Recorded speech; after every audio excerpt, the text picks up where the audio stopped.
Hello everyone and welcome to another edition of Trade Talk. Darren Parkin is my name. We forced Carl to get on the plane. He wanted to do one more episode, but we eventually were able to get him to fly to Europe for his long-awaited honeymoon. He'll be back grand final week when the Blues roll their way in there. You would think a loss for them to finish the season, but largely inconsequential. We'll talk about that fixture and a few others in a moment. I'm stepping in for Carl. Tom Happell stepping in for me. And Tom, a massive final round of footy. We get the week off, I guess, as a starting point. How do you feel about that pre-finals bye?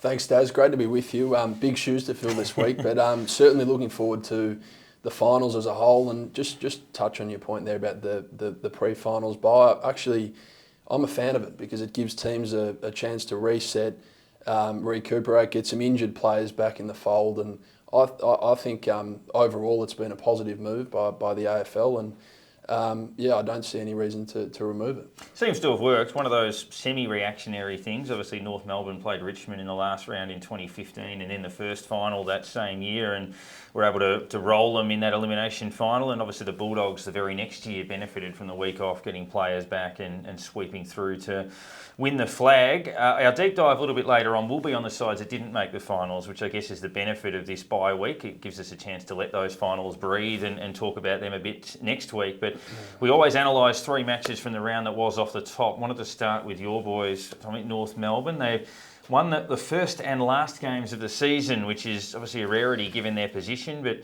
snapped the losing streak. Nick Larkey kicks 9 and he's a superstar. And what did you make of it? I think it was a round where, tanking went, or the last couple of weeks, tanking's gone completely out the window. The Eagles against the Dogs and now North against the Suns. Yeah, it certainly does. The dominant discussion point heading into that game was certainly how the Roos would approach it.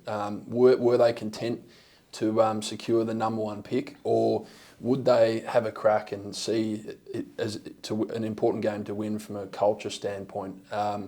Obviously, losing 21 in a row heading into the new season is extremely unideal. And sort of you don't want that cloud hanging over you heading into the new season. So I think personally, speaking from a North fan's perspective, I think that was a game worth winning, and I think that'll really help, I suppose, build the foundations of the culture heading into the new season. And as you mentioned, Nick Larkey, what a super year he's had. 71 goals in a team who battling in the bottom two for most of the year. And again, a bit biased, but I think all Australian selection tonight. I think he should get a Guernsey. Yeah, I reckon he probably should too. And like he and Oscar Allen had a very good year with the West Coast Eagles as well, in a side that really struggled. And we mentioned it last week when we had Todd in from Stats Insider, and full credit to them whilst we mentioned it as a segue, second week in a row that their best backed probability got up. The week before they had St Kilda as over the odds against Geelong, and that was their best bet, and they got up. And they had North Melbourne very much over the odds against the Gold Coast and got that one up as well. So cheers to the Stats Insider boys. But we spoke about, that importance of culture. Number one picks don't automatically win you flags, and there's a chance they might end up with Harley Reid anyway. They're going to get a good draft hand out of the Ben Mackay compensation, and you'd think that North Melbourne are going to have a pretty strong hand around those good kids like Sheasel, Larkey, LDU, etc. to George build forward. Yeah, another one. For sure. And just on your point there, Daz, I think there's been a lot of conjecture in the media about Harley Reid, and does he want to move to Perth or does he want to stay in Victoria? And from that standpoint, I think North are probably well placed if a trade was to be done. I think North are in a good position to secure him, and maybe at the end of the day, all that talk about they're not going to get Harley Reid, maybe that'll be made redundant because they could get him anyway. Exactly, and obviously a lot of teams will throw things at West Coast trying to get pick one. I mean, there's a lot that'll play out over time, but good win for North Melbourne to finish the season on a 3-win season. Sydney and Melbourne, this was a fascinating game on Sunday. Sydney had everything to play for. They were trying to host a final. In the end, they finished 8th and have to play Carlton at the MCG, which is a tricky road through, but to me, it was a pretty good sign for Melbourne's credentials going into the finals that they were 17 points down with 5 minutes left in the third quarter. Didn't have to win. They were going to finish 4th regardless of what happened. but dug in and beat a really desperate side, and I think that's a good sign for them that they were able to win in those circumstances. I totally agree, Daz. I think that they're the form side heading into September, and what a professional outfit. Their leaders always seem to stand up in the big games, and even the not so big games, as you mentioned. You know, this game was not important for them from a ladder standpoint. They were locked in for fourth position regardless of the result, and I think incredibly impressive. Just some stats on the game. They after Sydney kicked the first 4 goals of the third quarter, the D's they could have been forgiven for lying down, but they reached a max in-play price of $6.80 during that period, and Sydney a low of $1.14. So the Betfair Exchange punters, I suppose, were of the same opinion. So extremely impressive from the D's, and I think they're the ones to beat, I think. Yeah, that Collingwood game goes without saying, absolutely vital on the Thursday night of next week. Carlton and GWS, so the Blues, similar position to Melbourne. Once the results fell with St Kilda and Sydney getting beaten, they couldn't move from fifth spot.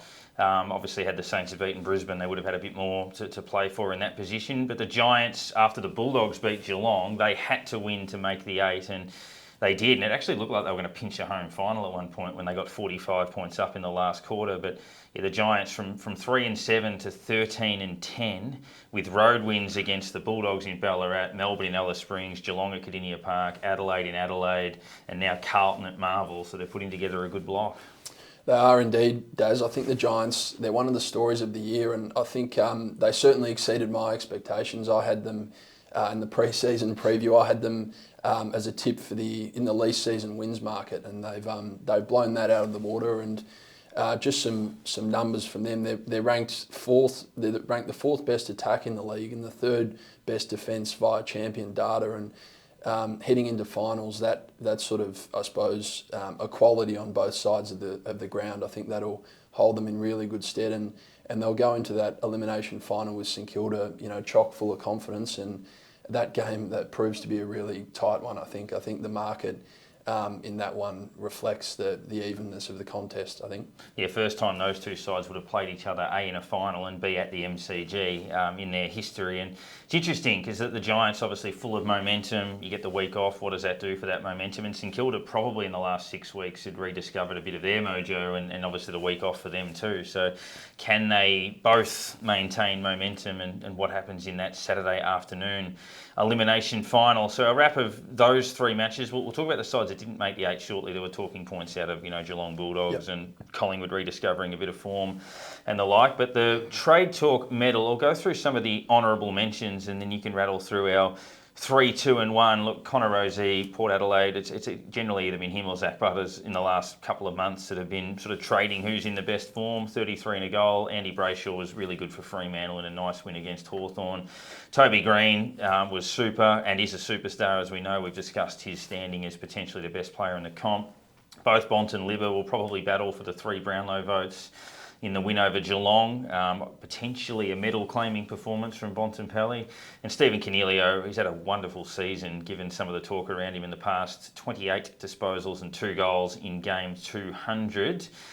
Last week it was all forwards in the votes when Charlie Curnow, also Jesse Hogan and Jamie Cripps got it. It's almost the same this week, but not quite. How's our 3-2-1 look? Yeah, very similar looking leaderboard this week, Daz, for the 3-2-1. I've gone Nick Larkey for the 3-vote performance this week with 9 goals and 11 marks against the Suns, and he just edged out Tex Walker, who I've given 2 votes to, for his 9-goal, 11-mark performance as well. And you could say, Tex finished in front in the Coleman.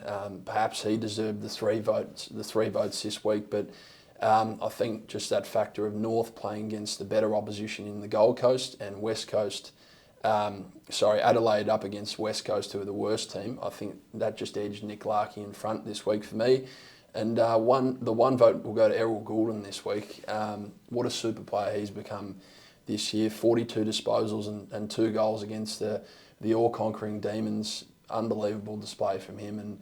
And he's another one who I think come this evening, I think he should be gifted an All-Australian jumper as well. Yeah, definitely. He's been pivotal in the Swans' revival. I know there's been some stories around their revival with some of the results, but they've certainly been in much better form. And, that you can't keep them out of the finals, the Swans. I think they've missed 3 times since 1995 or something. It's an incredible record that they put together. There were, however, 10 sides who missed the finals. That'll be our deep dive this week. Obviously, next week we'll pour our attention into the 4 finals, but we'll go through some of these. I'll throw some questions your way, Tom. So the Eagles, I guess the fundamental question is, they were better in the last 2 months, probably. Were they right to re-sign Adam Simpson? I think obviously Adam Simpson had 2 years to go on his contract. If he was not to re-sign, to keep. If he was out of contract, it's a really interesting discussion. I don't think they would have re-signed him if he was out of contract. They obviously are keeping him because of he's on a big salary at the minute, so they need to, I suppose, not blow out their whole soft cap. But 5 wins from the last 45 games does for the Eagles under Adam Simpson. I just wonder, is that sustainable? Well, it's obviously not sustainable, but the Eagles board felt that Simpson knows the list better than any potential incoming coach, and will back him in at least for the next 2 years. And I think they'll be rebuilding for the next couple of seasons, and I don't see, I suppose, a quick fix for the Eagles. Yeah, and I think they had 7, maybe 8 losses by over 100 points in that run, several this year as well. As we said, more competitive in the back end of the year, but they did throw in that shocker in the derby where Freo poleaxed them a couple of weeks ago. 170 point loss to Sydney, I suppose, in the middle of the year as well. Not many teams, I suppose, in the last 5-6 years have lost by that much. So. I think it's a 3rd or 4th biggest losing margin in history as well, so it's a horror show for them, that performance. North Melbourne, there were times this year where they were pretty competitive. They pushed Essendon both times. They pushed St Kilda. They pushed Richmond at times. They pushed Carlton in the Good Friday match as well. And then obviously beat Fremantle away, got the win late in the season. What do you think of where they're at? Obviously they had the period where Alistair Clarkson stepped away and came back. Yeah, I think they're a young team, crying out for some continuity now. I think obviously their new coach at the start of the year, Alistair Clarkson, stepped away for health reasons, and that just threw everything out of whack, out of balance. And with the young team, they're just searching for that one voice to listen to. They've had 5, a lot of the players, Bailey Scott is one of them. He's had 4 coaches in his career, and he's played, I think, 100 odd games. So, just searching for that continuity. And I think in 2024, finishing in the bottom 2 should not be on the agenda whatsoever, given that would be a 5th consecutive season in the bottom 2, and we're talking sort of Fitzroy historic levels of bad there. So again, bit biased, but I think North in 2024, with the likes of Larkey, Sheasel, Wardlaw, a couple of young guys in the back line, and 2, fingers crossed, 2 good picks in this year's draft, I think North will be out of the bottom 4 in 2024. Yeah, I think so. I think definitely that they should be pushing for that. They've got a really good base of young talent. Hawthorn probably exceeded expectations. Started the year really poorly. Got flogged by Essendon and Sydney, and had that second half stinker against Geelong on Easter Monday. Beat Collingwood, Brisbane and St Kilda after the halfway point of the year. Beat the Bulldogs in Tassie as well, which potentially cost the Dogs their season. One of a number of losses in there. So I reckon they would have ticked boxes to satisfy their fans for sure. Yeah, not much to add on the Hawks there, Daz. I agree with all the points you've made. I think they just might need some more scoring power in their forward line. I think that's a bit of an issue with them to go alongside Mitch Lewis and the like. Dylan Moore's a really handy footballer. So I think in 2024 the Sam Mitchell-led Hawks can probably push for sort of that 9th, 10th spot, and they might be on the fringes of the 8. But what a great season from them, given in the pre-season there was allegations that they were tanking before a ball had even been bounced. So they've really thrown that out of the water, and they've been great. So they have, absolutely. Interested in the Suns. It felt like a bit of Groundhog Day for them, where they show a bit of talent. They have a couple of good wins. They beat Geelong earlier in the year. They look like they're on the verge of maybe doing something. And they end up in that sort of 9 or 10 win season limbo. They move a coach on probably prematurely and harshly. going after the Messiah, sort of similar to what they did with Rodney Eade, I guess, in the past. Is there, I think we'll talk about a Damien Hardwick comment later, but is there a bright future under Dimmer for the Suns?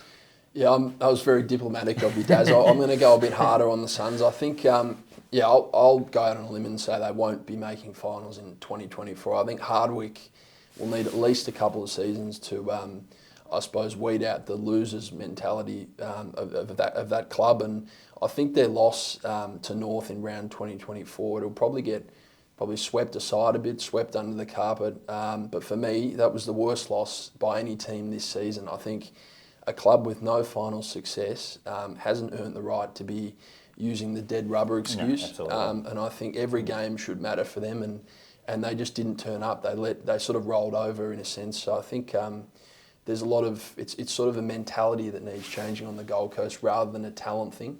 But I think a lot to work on for Damien Hardwick. Said a bit about them too, that they were 4 or 5 goals up. That it's almost like that. We're doing this comfortably, all good, and then obviously couldn't stop the momentum when it went against them. Fremantle, a fascinating side, started poorly, had a good run of form leading into the bye, then fell away badly again, and then finished the season quite strongly in the last month. I think they'll be pretty disappointed they missed the 8, but I guess it doesn't mean their future isn't okay. Yeah, I've got Freo bouncing back in 24. I think obviously a down year this year, which can happen with a young midfield and some injuries to key players. I think they've got a very impressive midfield led by Andy Brayshaw, a very impressive defence, and I think again similar to Hawthorn, they just need another key forward there. I think Matt Taberner sort of in and out of the team. I think so that they're going to need some I suppose assistance in that area, but they're also of the right age profile to be contending for finals again, and I think Justin Longmuir, he's got a lot at his disposal to work with still. Jack Rewalt and Trent Cotchin retire for the Tigers. Dusty, does he follow Dimmer to the Gold Coast? Does have that. They've got some young talent, but it does have that end of an era feel about it. I agree with that, definitely does. I think probably on the balance of things, potential maybe bottom 4 candidates next year. They're likely to have a drop off, as you mentioned. Cotchin, Rewalt, will Dion Prestia? There's murmurs that he might be, I suppose, seeking a move out of Tigerland, and then you've only really got, Tom Lynch, I suppose, as that key older player leading things down there. So I think the Tigers will experience a drop off, but obviously there can't be many complaints from the Tiger faithful given their recent success. So they're due, I suppose, a mini, we'll call it a reset. I think that's if you're up that long, it's going to happen eventually. Essendon, quite surprising, probably the alarming level that they dropped away. When they beat Adelaide late in the season, I thought they were a lock to make the 8 and could have even potentially pushed higher than that. And look, not surprised that a young side fades, but that was an enormous fade away, and probably not alarming, but it would have surprised them a little bit. Yeah, I don't have much to add there, Daz. I agree. They were disappointing. Very, very good going forward, aren't they? They look like millionaires at times, but again, the defence, they concede 100 points plus too many times. And I think, anywhere between that sort of 9th and 12th range on the ladder, I think that's them at the moment. And until they probably improve their midfield and their back line a bit more, I think that'll be them. Yeah. Adelaide kept losing close games, and we know obviously one of them was controversial, and had that result have gone the way it looked like it was going to go, it legitimately would have seen Sydney out, Adelaide in. So it ended up being exactly what it looked like it was going to be. But are they clearly the team most likely to come in from outside? I think so, Daz. They're certainly one of, I think, 3 teams who can bounce next season. Formidable team at home, as we know, and as you mentioned, lost by under a goal against Collingwood at the MCG, Brisbane at the Gabba, and Melbourne at the MCG in 2023. So they should definitely be in contention for the 8 next season. And they've got a really exciting young forward line, don't they? With Phil Thorpe, Rankin, Darcy Fogarty. It's really impressive, and I suppose their midfield is the one thing that might need an addition or 2. But I've got the Crows certainly in that contention for the 8 next year. Were the Dogs the biggest disappointment of the season in the end? And I guess, how did you rate their season? Obviously, that West Coast loss was catastrophic for them. It was indeed, but I sort of think the media narrative has been too harsh on the Dogs. I think, yes, they've got a good list and their top end is very good. The likes of Libba, Bontempelli, obviously, Norton, English and Co, but their bottom six is weak, and I think, although Luke Beveridge is sort of seemingly under pressure, I think that's a bit unfair. I think I'd give him some time to rectify what, yes, was a disappointing season, but I think they can go reset or go again in 2024 and look to claim a final spot. I think the thing that needs to be spoken about the Dogs a bit is their lack of, I suppose, challenging for top four with this group they've got in this era of, as those with those superstar players that I just mentioned, they should be really challenging for that top four spot rather than just scraping in, if that makes sense. Yeah, absolutely. Even the year they made the grand final in 2021, they finished fifth, falling out of the top four in that year. Geelong, so Dangerfield and Hawkins a year older. Isaac Smith retires a year after Joel Selwood retires. Is it the end of an era, or can they go again?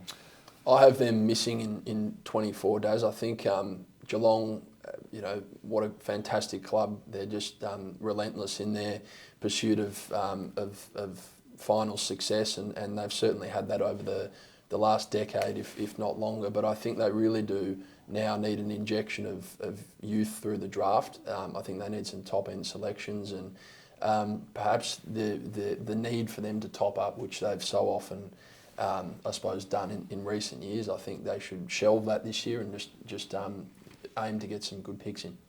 Yeah, I think they'll reset again in a similar way, and likewise, I mean, obviously they've been a very good side for 15, 16 years, won 4 flags, and they did it in 2015. They missed the finals and then came straight back into it. So, certain clubs, we spoke about Sydney, they just find a way to get there. No ladder predictor, obviously, because that's done and dusted, but we do have time for our Brownlow Predictor. And just before we do that, it is competition time. We haven't done that before on the program, but we've got the Brownlow Datathon. So Betfair is giving you the chance to show off your data modelling skills, similar to what we've been building throughout the course of the season, by building your own predictive model for the Brownlow count this year. $5,000 in prizes up for grabs. So we're challenging you to use your modelling skills to your advantage, be that by building your first predictive sports model, improving on an existing design, or having a go at something different by adapting your data skills from other fields. Submissions close at 3 o'clock on Brownlow Day, so Monday the 25th of September. So we'll post a link when we share this, but it's Betfair Data Scientists, if you have a look for that, for the Brownlow Datathon. But we'll give you the exact link for that. $5,000 in prizes up for grabs. But $5,000, Daz, that's a decent kick, isn't it? That is a decent kick, and you might be able to collect that on some of these guys as well. We've been looking at the top of the market for a while. So Nick Dacos was clear favourite, then dropped out of favouritism when he got injured, then got back into favouritism. He's now neck and neck with Marcus Bontempelli, who's predicted to get votes in the last round. Does he get 1, 2 or 3? Christian Petrarca also predicted to get votes in the last round for a starring role against Sydney. He's into $7.20, and we've spoken about Lachie Neale being $28 last week, tipped to potentially get the 3 against the Saints, and he's into $14.50. So again, that's where I'd be looking at the Petrarca-Neale line of betting. Yeah, certainly the exchange market does. It doesn't lie. It's got it pretty much, I suppose, spot on. But the one thing I would add to that is Nick Dacos at the 320 mark currently on the Betfair exchange. I think it's probably a bit skinny, given we know that he definitely won't poll in the last 4 games. And I've actually got the Bont getting 3 in round 21 versus the Tigers, 3 versus West Coast in round 23, and 2 against Geelong in round 24. And I think that'll probably see him be able to run over the top of Nick Dacos. But one other player I will add to that is Zach Butters, who is coming home with a wet sail in the Predictor on the Betfair hub, and I think, in my opinion, he's close to a lock for the top 3. Yep, and I think he, and we've spoken a bit about Lachie Neale, and a lot of it is those votes where the predictor says 1.5, 2.5, those sorts of things, you know that means that there's, say, 2 players in the hunt for 3, so they get 2.5 each. There's a chance, obviously, one of them's going to get 3 votes. So if that happens enough, then given the margins are so tight, and I still think there's a reasonable chance we could have a tie in the Brownlow this year, and maybe Dacos and Bontempelli, or Bontempelli and Petrarca, but. It does segue us into buy, hold and sell, and let's take a bit of a look at the Brownlow Premiership markets, and I think that's where you started with your buy. I have, Daz, yeah. So I've got as my buy this week the Marcus Bontempelli into Brisbane Brownlow Premiership double, which is currently paying $9.40 on the exchange. And as mentioned, Bontempelli, I think in those last 4 or 5 weeks will surge ahead of Nick Dacos, who will have a commanding lead, obviously, in if our predictors anything to go by. So I think the Bont for the win in the Brownlow, obviously he's currently around the $3 mark on the exchange, coupled with Brisbane to win the premiership with those 2 key home finals. I think they've got a relatively soft run into potentially if they lose the qualifying final, they'll play a prelim at the MCG, but I think that it's probably safe to say that they'll be beating Port at the Gabba on the weekend. So I think that $9.40 for that double is worth taking. I think that represents some solid value. And the other one I've got here is Marcus Bontempelli and Melbourne Brownlow Premiership double. I think, and that's paying about $12 currently on the Betfair exchange. And I think Melbourne, if they obviously a blockbuster game on Thursday week against the Pies, but I think if they can just I suppose win that game, that gives them a really soft run into another game, another prelim final at the MCG, and then on to MCG on grand final day. So I think the D's Bont double at $12. That'll be my second play for the weekdays. Yeah, I think the qualifying finals are always hugely important. The team that wins them and gets a week off and hosts the prelim is always in good shape, but it feels more so this year. So Brisbane and Port Adelaide, the loser has to play a prelim at the MCG regardless, which is tough. The winner doesn't get a saloon passage into the grand final because the winner would have to beat either Collingwood or Melbourne at home, which wouldn't be an easy fixture. But I think Brisbane more likely to win that game at the Gabba. And Melbourne-Collingwood pivotal. Obviously, the loser plays a prelim final interstate.